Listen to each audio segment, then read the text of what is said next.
சமூக நீதி பேசும் திமுக துணை முதலமைச்சர் பதவியை திருமாவளவனுக்கு வழங்க தயாரா? தமிழிசை சவுந்தரராஜன் கேள்வி எழுப்பியுள்ளார்.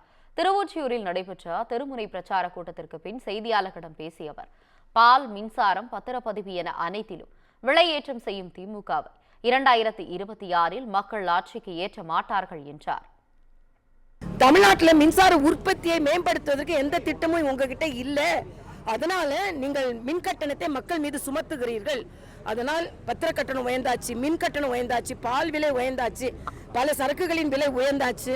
ஏன் டாஸ்மாக் சரக்குன்னு விலை உயர்ந்துருச்சு நான் கேள்விப்பட்டேன்.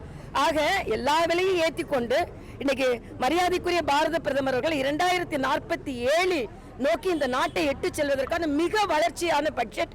எல்லாத்துக்கும் மேல ஏஞ்சல் டாக்ஸ். இன்னைக்கு ஸ்டார்ட் அப்ஸ் தமிழ்நாட்டில் இவ்வளவு அதிகம் வந்துருச்சு, நம்ம பெருமைப்படுறோம். அதுக்கு தடையாக இருந்தது ஏஞ்சல் டாக்ஸ். அதை எடுத்திருக்கிறாங்க. நான் நிர்வாகத்தில் இருந்தனால எனக்கு தெரியும். அதனால முற்றிலுமாக அனைத்து தரப்பினரையும் அனைத்து மாநிலங்களையும் உள்ளடக்கிய பட்ஜெட். துணை முதலமைச்சர் பதவியை ஒரு பட்டியலின சகோதரருக்கு கொடுக்க தயாரா?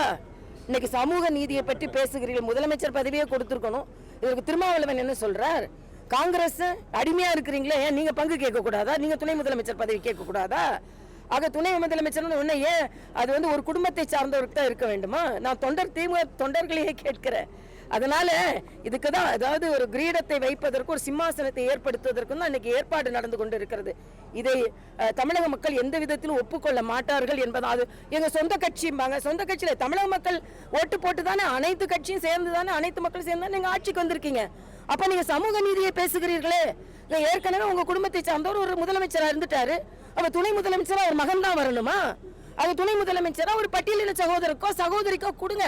அப்பனா நீங்க சமூக நீதியை நீங்கள் காப்பாளர்கள் என்று நாங்கள் பாராட்டுவோம். 2026 நிச்சயமாக ஆட்சி மாற்றம் ஏற்படும். நான் மின்சார விலையை கட்டணத்தை ஏற்றிக்கொண்டே இருப்பேன், பால் விலையை ஏற்றிக்கொண்டே இருப்பேன், சரக்கு விலையும் ஏற்றுவேன், எல்லா விலையும் ஏற்றுவேன், பத்திரப்பதிவை ஏற்றுவேன். ஆக எல்லா கட்டணத்தையும் ஏற்றுவேன். ஆனா நாங்க 2026 நாங்க தான் வருவோம்னா நிச்சயமாக நீங்கள் ஏற்றிக்கொண்டே இருங்கள். மக்கள் உங்களை பதவியில் ஏற்ற மாட்டார்கள் என்பதை நான் தெரிவித்துக் கொள்கிறேன்.